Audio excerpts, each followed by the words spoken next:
Pak Prabu. Piye? Siapa? Sedaya kalpatanipun ingkang putra Diagung Pangaksama Paduka wa. Iya. Dereng wa. Durung kepiye? Dereng megar wa. Seprono tekaning sprene meh setahun ki ora megar. Nggih, estunipun mekaten wa dereng. Apa mudar apa piye kembang trate kae? Nek pancen mati kon ganteni sing urip. Gesang kok wa. Oh, urip. Gesang wa. Mongko ngene ya Setyaka.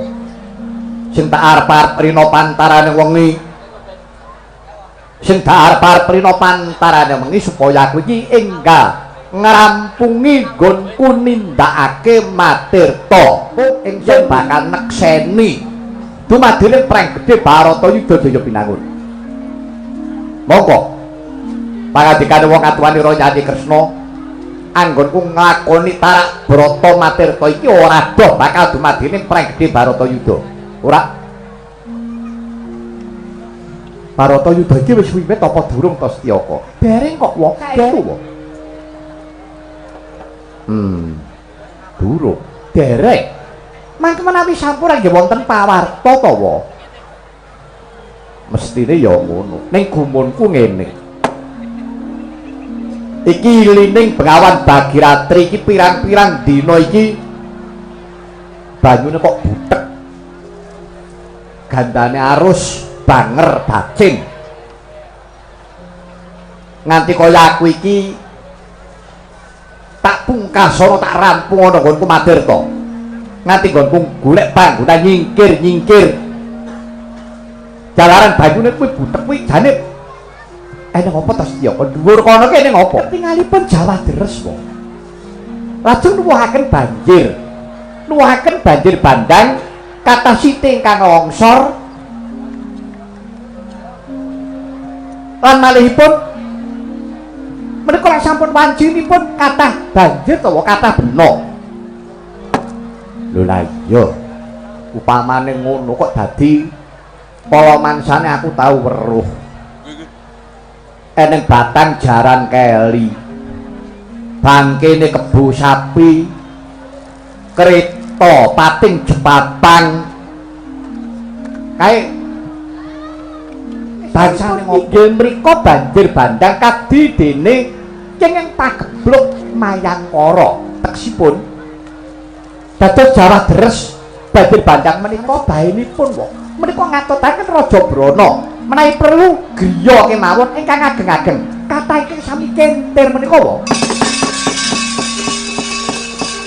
semangka ring madya laga Wasidodara mulat yakti marang tandang kridanipun Ditya Surati mantra tan saronta nenggo sigra pinusus manteping jajanira Surati mantra nemasi Kadarita yektine tuwuh tandha pitaken jroning penggalih Sang Prabu Baladewa ingkang putra Raden Setyaka kedadak kesarut praptane ingkang ading padhian Patih Praguta Prapta Kagiat ora kasan aduh sinuwun kula ingkang sowan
tandang sripa nenggalanira pamusti ingat nyat rengganing swadana mangsa nyat yetno trukroto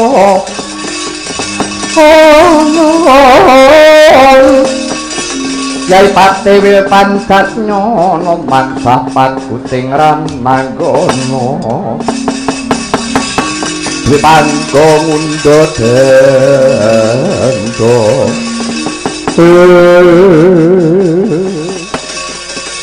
Praguta sing Prabu inggih kula ingkang sowan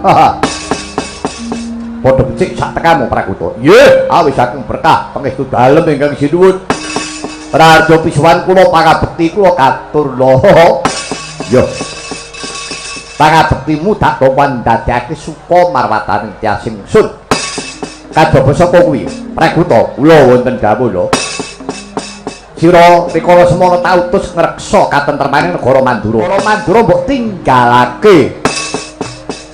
Apa kira-kira Mandura ana kedadian sing elok-eloki? Negari Mandura ayem tentrem tanpa pambengan. Adipun kula suman ngersa paduka ingkang sinuwun. Wonten sungapaning Benawi Bagiratri wonten sanggrahan Cemara Sewu menika lho. Oh mengkono. Iye. Iki Paksa karajane negara Mandura. Oh, nggih.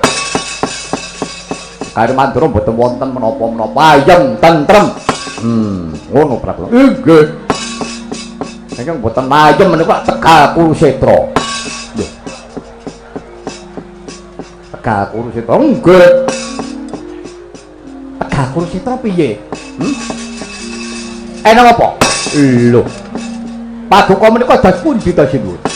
Wah, dan keri gawe menika. Keri gawe piye? Keri gawe piye? Mas kula sing tetho drongak-drongok. Aja bebingung rasaku. Kepriye? Walah, Hidun. Dinten menika rak sampun kelampan. Dinten menika sampun kelampan Barata Yudha Jaya binangun wonten madyan Tegal Kurusetra. Lho.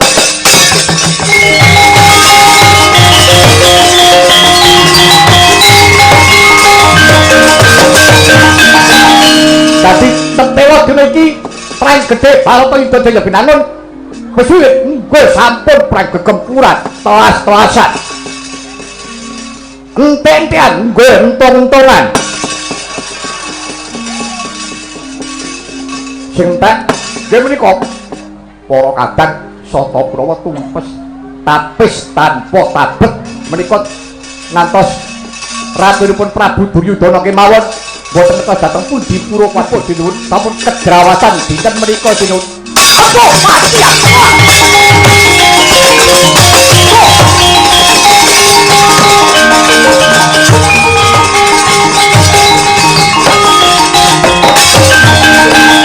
Parang iki apa karepmu ki piye ora dosa ora perkara Praguta iki ora ditakon-takon luwih dhisik kok tibane gaman saka mburi Setyaka madheka Setyaka karepmu ki piye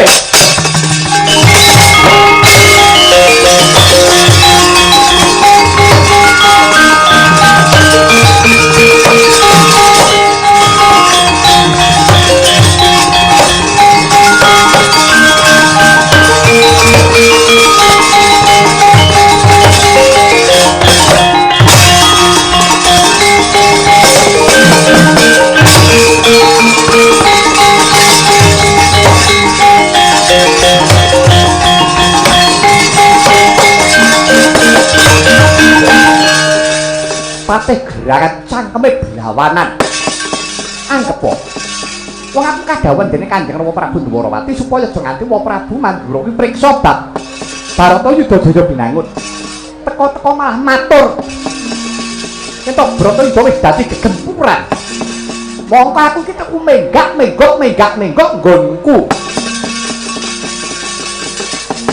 aja nganti konangan anggonku Dara kawan Wa Prabu Mandura malah Patih Pragowo gerangan teko-teko malah pradul lak padha karo beset ra iku Setyaka madheka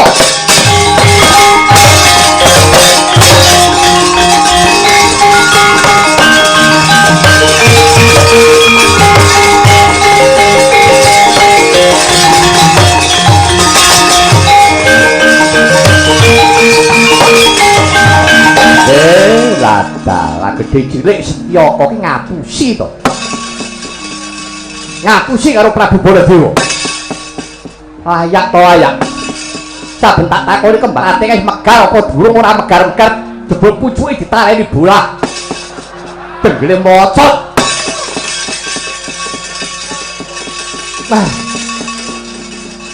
Nah Bengawan milih banjir getih dikadake retok kadake lumpur. Setyaka mandek kok dhisik.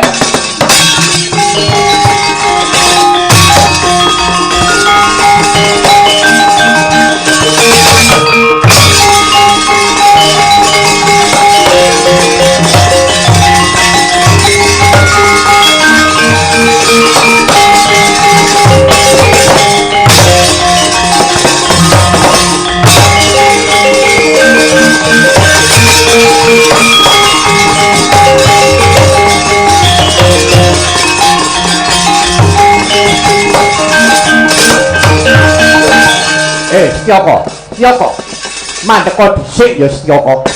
Perkara iki karben bening perkara iki aja nganti klera-kleru. Karben aku aja nganti diluputake bapakmu ya kersa dhisik kowe matur sing prasaja. Aja gawe kagore Setyaka. Setyaka.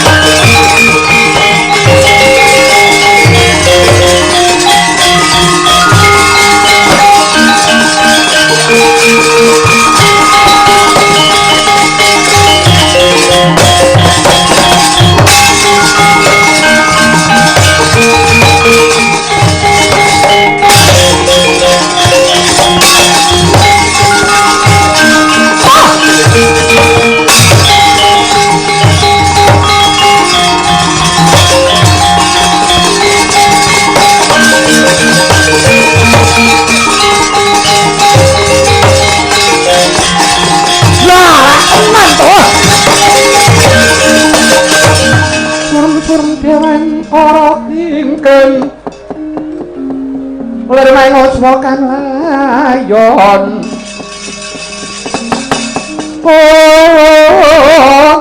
lan memanise wedananira landung kumaku cemrah nyomaratani marang sariranipun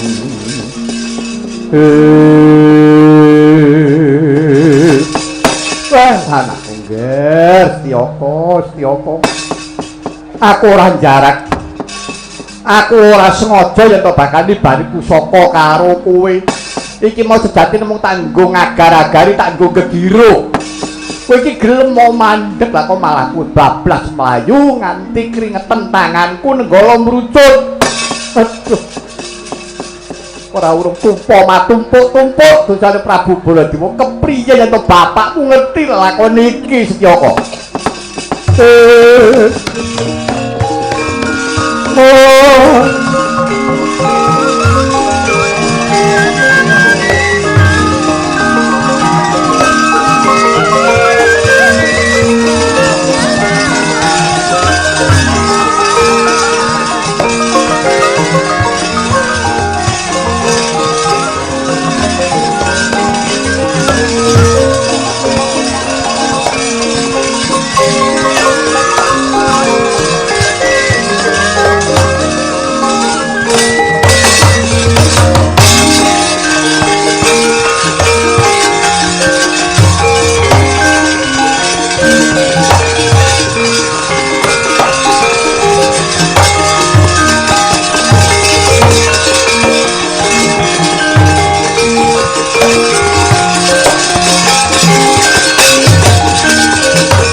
prihatin waspaku mijil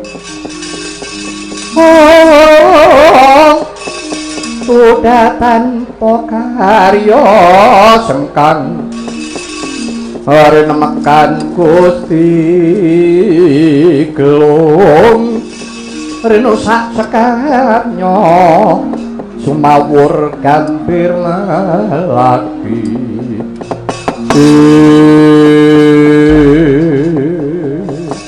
Yayi Prabu Kresna pira luputku sing gedhe pangapuramu Kresna nganti kaya mengkene lelakonku nanti aku iki bingung aku iki judeg kabeh iki yen to diurutke nalari sing luput kuwi pun Kakang Tarak Brata eneng Bengawan Bagiratri iki mergo aku iki mbok nebus marang dosaku ditunggone kelawan anak Mustiyaka nang jebul anak Mustiyaka uga kasempyok ing aradan kowe aja gelo ya Kresna anakmu mati upamane kowe njaluk ijo pun Kakang aku samapta upamane aku mbok patenono mula aku iki uripa ya kaya mengkene wis pun Kakang riyo wah tusun batin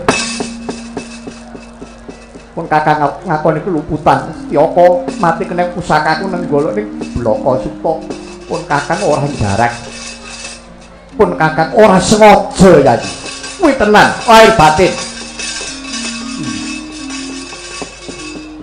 Koko Prabu mboten dados menapa jadi Kresna kuwi ora nesu mboten Koko Prabu badya kula menika upami kula Bramantya menapa kinten-kinten Setyaka nggih badhe gesang malih rak mboten sedaya menika anut kadiwasaning kodrat Koko Prabu sedaya titah menika anglampahi ora nyrowo kok liramu semono Yayi Kresna upamane aku ngono wis iki upamane sing nenggala iki paman pusakamu kok ngantek Setyaka dadi anakku rampung iku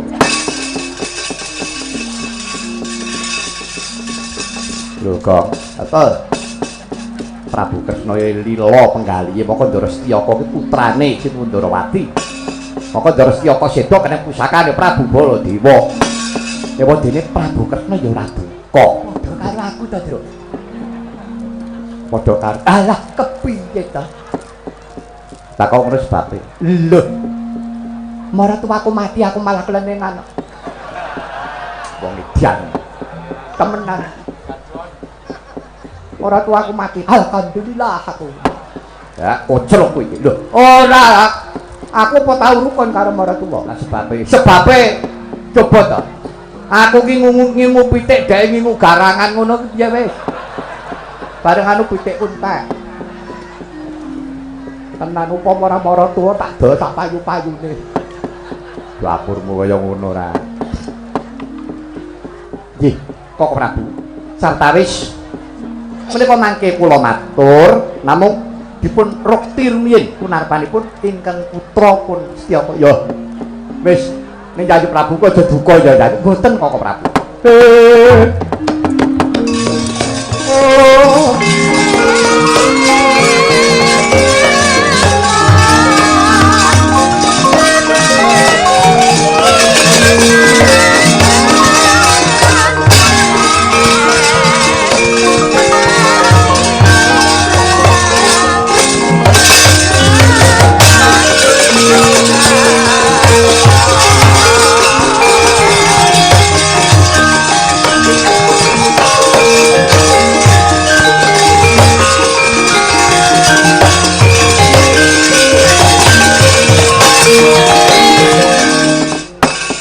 iki mau sak kelebatan aku krungu ucape Patih Praguta.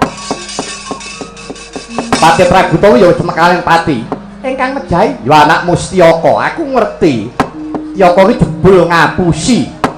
Karo aku tak takoni Bratayuda iki wis apa durung dereng kok wong. Kembang terate wis mekar apa durung? Setyaka dereng wong, jebulane pucuke ditaleni bola. Ngatek modar ya ora bakal megar. Nggih, nyuwun pangapunten Koko Prabu. Estanipun ing dawuh ngaten menika kula. Lah rak tenan to. Dadi Setyaka ngapusi ingkang perintah kula. Nek ngono sengaja Nyai Kresna kuwi ngapusipun Kakang. Nggih, kula ngakeni Koko Prabu. Menawi kula dura tegesipun kula menika nyidrani kaliyan paduka Kanjeng Koko Prabu namung menika sanesti kajeng kula. Anut kadiwasaning kodrat kedah mekaten. Koko Prabu menika kedah boten mriksani lan nekseni Baratayuda sak wetahipun. Ora ketang sithik aku arep kepengin weruh. Ora ketang sithik pun Kakang bakal numurupi. Prabu. Bab perkawis menika kula kinten saged kelampahan. Bisa ya, nggih. Namung nggih kantun setunggal. Arep piye? Kantun sangan bebasanipun. Karo sak kemrangan piye? Menika Kurawa kantun setunggal Yayi Prabu Duryudana. Yayi Prabu Duryudana inggih. Paman Prabu Jayapati sampun gugur madyaning palagan. Karna inggih sampun gugur. Sengkuni empun kula rica-rica nggih, Ben. Tancap adake santepe Bagong. Aku nek karo Sengkuni sengit aku. Ora dicancang iki padake. Rica-rica entok. Nggih, sedayanipun sampun telas nggih kantun setunggal menika. Dadi mung kari Yayi Prabu Duryudana inggih Koko Prabu. Bakudara piye? Ora susah dadak ditari besok wani saiki wani. Arep pancen mengkono. Mbok sisan gawe pun Kakang tak nekseni. Lah inggih menika Koko Prabu. Kula kaliyan Werkudara. Kula kaliyan Werkudara kaderekaken menika kaliyan para badan halus. Aja ngono to. Nek karo wong badan halus padake lembut. Menika kula madosi Yayi Prabu Duryudana. Yayi Duryudana inggih Koko Prabu. Lah Duryudana menika ngoncati saking palagan. Lha keparat. Duryudana oncat inggih oncat Koko Prabu.